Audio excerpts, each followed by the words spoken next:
रोपे पेड़ बबूल का आम कहाँ से हो करना चाहते होंगे। अब तो ये उन लोग बताएंगे, उनके खेमा में हमारा कोई रुचि और इंटरेस्ट इसमें नहीं है। हमको अगर जो नेता प्रतिपक्ष विधानमंडल दल के नेता बनाया और हमारा विधायक हमसे भाग रहा है, रोपे पेड़ बबूल का तो आम कहां से पाए। तेजस्वी ने दिया न्योता, बीजेपी ने करवा दिया खेला। बिहार के उप मुख्यमंत्री विजय कुमार सिन्हा ने नेता प्रतिपक्ष तेजस्वी यादव पर करारा हमला करते हुए कहा कि विधायक उनके क्यों भाग रहे हैं उनको ही पता होना चाहिए। वह नेता प्रतिपक्ष है, वह अगर अपनी भूमिका नहीं निभा पा रहे तो उनको इस्तीफा दे देना चाहिए। वहीं नए विधेयक अपराध नियंत्रण पर उप मुख्यमंत्री विजय कुमार सिन्हा ने कहा कि सुशासन स्थापित करने का माननीय मुख्यमंत्री जी का जो संकल्प है और देश के माननीय प्रधानमंत्री स्वर्गीय अटल बिहारी वाजपेयी जी या देश के प्रधानमंत्री माननीय नरेंद्र मोदी जी हमेशा सुशासन स्थापित करना, भ्रष्टाचार मुक्त बिहार बनाना रहा है और यह भ्रष्टाचार पर जीरो टॉलरेंस और कानून का राज्य स्थापित करना, जनता के प्रति यह वचनबद्धता को स्थापित करने के लिए जो कानून आ रहा है वह राज्य के जनता के हित में है और इस कानून से बिहार के अंदर जनता भयमुक्त पूरी तरह से रहेगी और अपराधी माफिया का पलना समाप्त हो जाएगा। आगे विधायकों के ट्वीट पर उन्होंने कहा कि रोपिएगा बबूल तो आम कहां से खाएंगे। विधायकों के खरीद फरोख्त पर कहा कि भारतीय जनता पार्टी यह काम नहीं करती है। उन्होंने कहा कि विधायकों को कलंकित करना, अपमानित करना, विधायक को बंधुआ मजदूर बनाकर रखना आखिर कब तक बर्दाश्त करेगा कोई। आखिर उन लोगों ने रजत का दामन छोड़ भाजपा का दामन थामा। विजय कुमार सिन्हा तेजस्वी यादव पर कटाक्ष करते हुए उन्होंने कहा कि सोने के चम्मच लेकर जन्म लेने वाले परिवारवादी वंशवादी भ्रष्टाचारियों के साथ कौन रहना चाहता है। के अंदर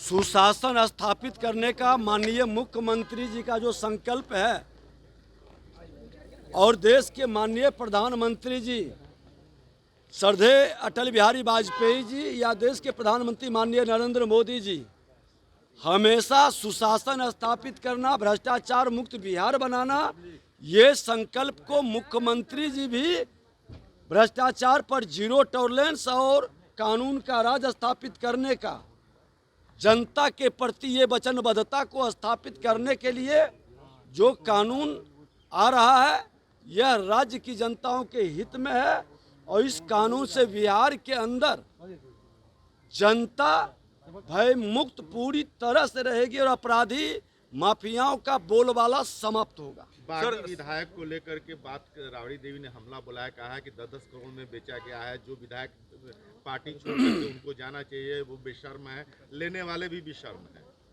देखिए, मैं बता दूं कि रोपे पेड़ बबूल का आम कहां से हो। शुरुआत उन्होंने किया विधायकों के खरीद फरोख्त का।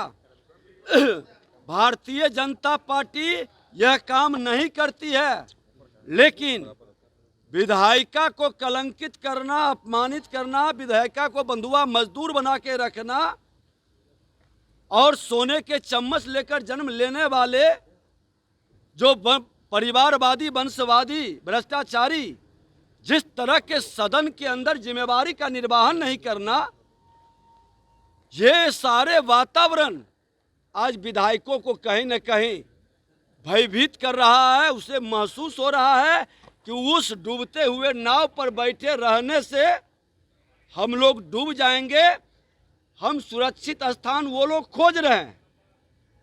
तो ये विधायिका कोई बंधुआ मजदूर के तरह बांध के आप रख नहीं सकते हैं। और रह गई कि शुरुआत तो आपने किया, न्योता दिया, तो आप ही का विधायक आपको विजय करा रहा है, इसमें मेरी भूमिका कहाँ है। अरे हमने कुछ किए रहता तब न। जो लोग ये मानसिकता और नेता प्रतिपक्ष को सदन में रहनी चाहिए। अब ये सच नहीं है क्या कि मालिक गया घर जन्नत न हर। जब नेता गायब है, नेता फेस करने के लिए तैयार नहीं है, तो उसका विधायक कहाँ कहाँ भाग के जा रहा है ये तो उस नेता को देखना चाहिए। और उसके नेतृत्व को लोग नहीं स्वीकार रहा है तो उसको पद त्याग देना चाहिए। हमको अगर जो नेता प्रतिपक्ष विधानमंडल दल के नेता बनाया और हमारा विधायक हमसे भाग रहा है तो हमारी नैतिक जिम्मेवारी है कि हमको जवाब देना। सर, और भी विधायकों